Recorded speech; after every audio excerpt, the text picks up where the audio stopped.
Travel, come to Orlando Sanford International Airport. We are SFB. Simpler, faster, better. Before you fly, flysanford.com. All right, 25 minutes before 8 o'clock. Thank you for tuning in. We've got John Townsend, the fourth, in the studio. John is a candidate for Marion County Commission District 1. And if you go early voting, you can vote for him today, or you might wait till Election Day. A lot of people like to wait till Election Day. I'm not sure why. I like early voting. But John, you're nonpartisan, correct? Yeah, no party. That's actually, a lot of people like that idea. Good morning, John. How are you again? Doing great. Thanks for having me. Officially to this part. So how long ago did you decide to run for the county commission? Actually, I filed in July of 15, but it was a little bit before that when I sat down and thought, should I really get involved with this? Was there something that was happening locally that you wanted to change that wasn't happening, so you thought, let me get in there and do it myself? Well, in our end of the county, in District 1, in the Shores area, we're dying. And it's something I see a problem with as we're building all around the county. And you need to build certain parts of your county, but you can't have an unequal balance. So that was a kind of a decision making to get in. Of course, with our public safety, we have issues with that. And I just felt compelled to get in and run.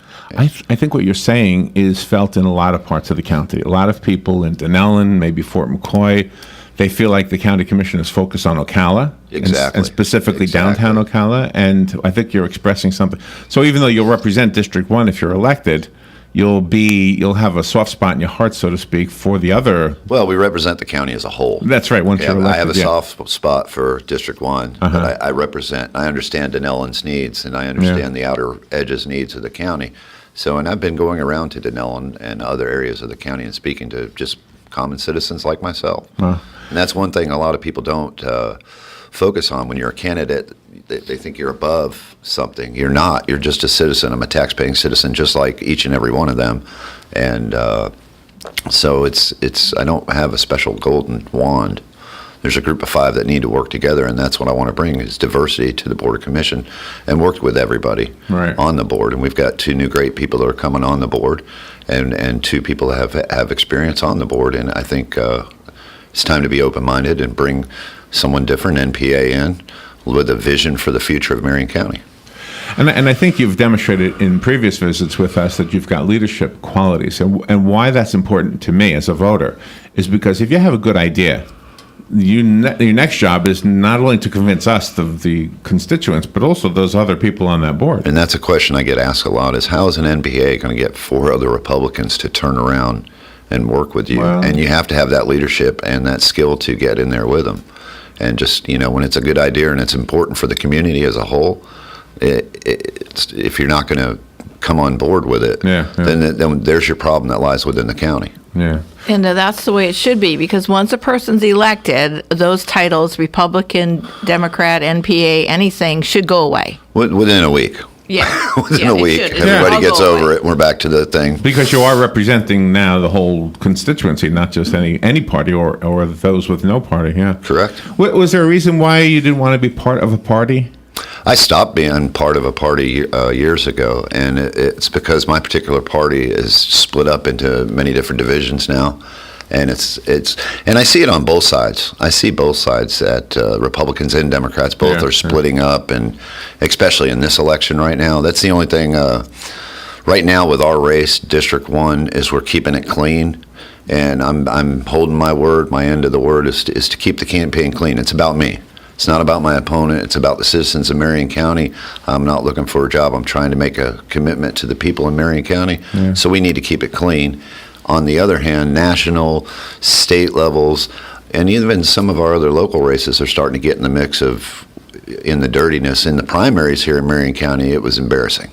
Talk specifically to the things that you would change or do differently if you're elected. Well, you can talk all you want and use words. That's all we have in radio. The lip service in Marion County needs to end. If we don't truly get a hold of our budget and restructure the way we spend the money, then once we can do that, then we can truly understand what we need to do to get the money to the right divisions. What do we need to do to get the money to the fire department? Build our relationship. Okay, so that's what you would do. You would put more money in the fire department? Well, that would be the top priority right now because we are losing firefighters and rescue EMTs to other counties. Just down in Sumter County, where 30 years ago you would go to get your watermelons, now it's a massive community down there, and they pay higher, so we're losing them to that. Well, in answer to your talk comment, that is all we have in radio is talk, and that's what we're doing right now. My words were lip service is what I'm saying. Lip service is no good. I know, but if you have an opportunity to speak about what you would do, that'll definitely persuade voters, I think. Right. And the firefighter pay issue has been huge in our county. I mean, we've heard the slogan all the time that Marion County is the training ground for other counties. It is. They learn here, then they go elsewhere for the jobs. It truly is. Yeah. And I've spoken to many firefighters. I've gone to the fire stations and spoke when they have the time. Of course, you can't interrupt them when they're busy, so you catch them on the streets. And it's the constituent. That's what I'm hearing down the line is pay. Do you see waste that you could clean up? There is some areas of waste I'm not going to get into in particular right now. There's a lot of things that I still have to learn. A lot of things I'm studying right now, a lot of things I'm learning as I go. And again, if you can't get a hold of your budget in any county, no matter where you live, and get it corrected, find your waste and get rid of it. One of my issues is I'd like to see more people that are in the jail. If you're in the jail for 6 months, you go to jail for a month, and then you're a trustee and you work for 3 months. And let's get rid of some of our grass cutting contracts and get them on it. Mm-hmm. Let's get some more stuff done by people who are sitting in jail. You used to do that all the time, remember? And it needs to be done again. Yeah. Oh, you're from Boston, but I remember when Don Moreland was sheriff. Remember? Yes, I Way remember. Back when. Yeah. Yeah, we had a lot of those grass cutting crews out there, and it's probably good for the inmates too. I think it is very good to get them out and get them thinking about a better attitude. It's a better attitude when you're working. Everybody who's working, whether it's you're in prison and you're doing work to get out early, it's a better attitude in your mind, and it's probably a less of a chance of them turning around and coming back. I don't want to take up all your time. Any thoughts you want to bring to the table to let your listeners and your constituents know about? Well, I've campaigned truthfully the whole time. I've kept it on simply people over politics. That's what I'm about. If you go look at my you go to votemarion.com and look up the financial reports, you'll see a large percentage of money myself. The rest of it comes from just local citizens and some from out of the town, but no big money, no big special interest. It's hard. It's really hard, I know.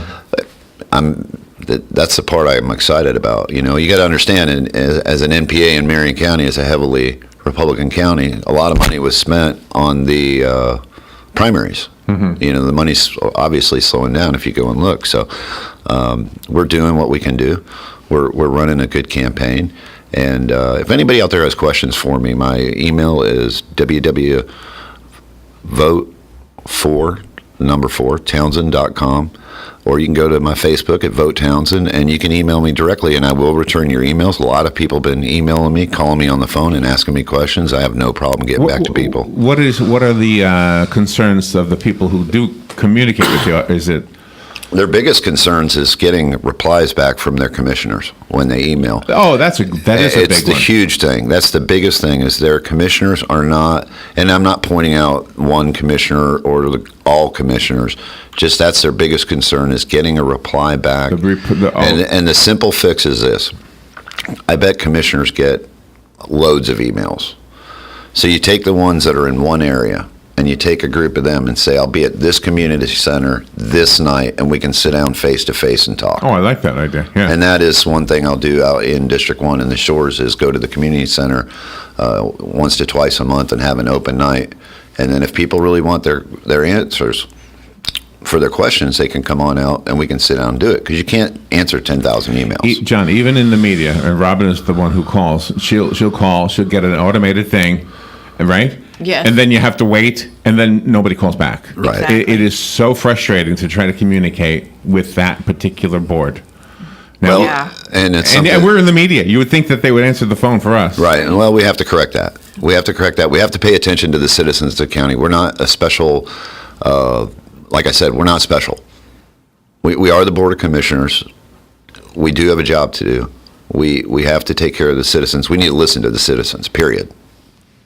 Any concern that you're hearing from the potential constituents regarding the relationship between the county commission and the school board? That's been in the news for the last couple of years, and I don't even understand it.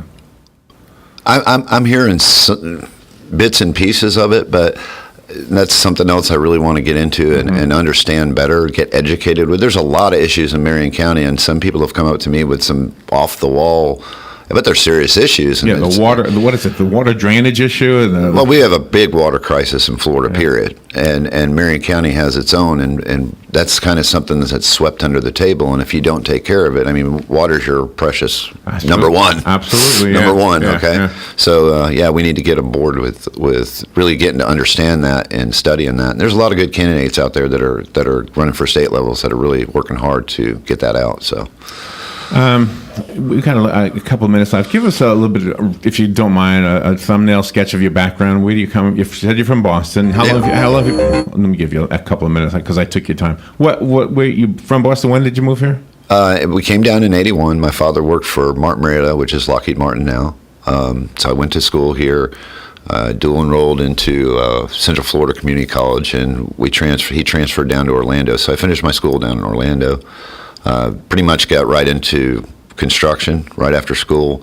Got into the steel industry, been in it ever since. I've owned a business. 08 took us out. We lasted till 010. Luckily, we shut it down without owing money. And now we own Marion Metalworks here on 441, and we do structural steel fabrication. And I've worked on very large, extensive projects throughout the United States. What I did was I educated myself, and instead of just working for one company, I went to the different types of jobs you do, the big 10-story buildings and skyscrapers, so I could get more educated and learn the engineering of the buildings. And now that I own my own company, so I have a real grasp on what we need to do and how to run that company. And the biggest problem we have in Marion County, going back to your education question, is getting skilled labor. So one of the things is, and people say, well, you sound like you're running for school board, and you say it, and I say, no, it's something the Board of Commissioners needs to work with the school board and take our tech school and get the manufacturers in Marion County to build it. To not so much taxpayer dollars, but ours, my money as a manufacturer, to build that school to fit the manufacturing needs that we need here in Marion County. We have over 12,000 manufacturers in Marion County. So why don't we focus our money into that tech school and build the things that we need as manufacturers to teach the people. And let's get these students that aren't going to college into school and train them to fill the jobs we need here in Marion County. Are you in favor of tax incentives not to lure, but to bring business into the county? That's a basis. That's a case by case basis. Case by case basis for me.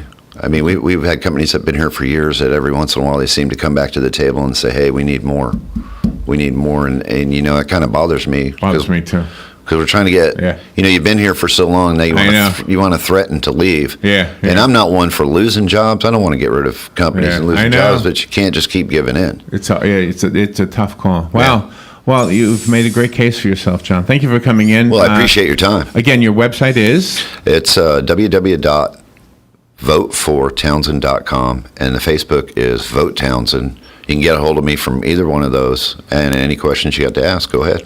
The interview we just did has been captured on video. It's coming in and out of focus because it was a crazy camera. But I would ask that if you're supporting John, that you share the video. I'm sure John will be sharing it as well, and that way, at least this piece of his candidacy can be spread around. And I think the biggest challenge any candidate has is getting the word out about their positions. So that's why WOCA does this 10-minute thing. I know it's not.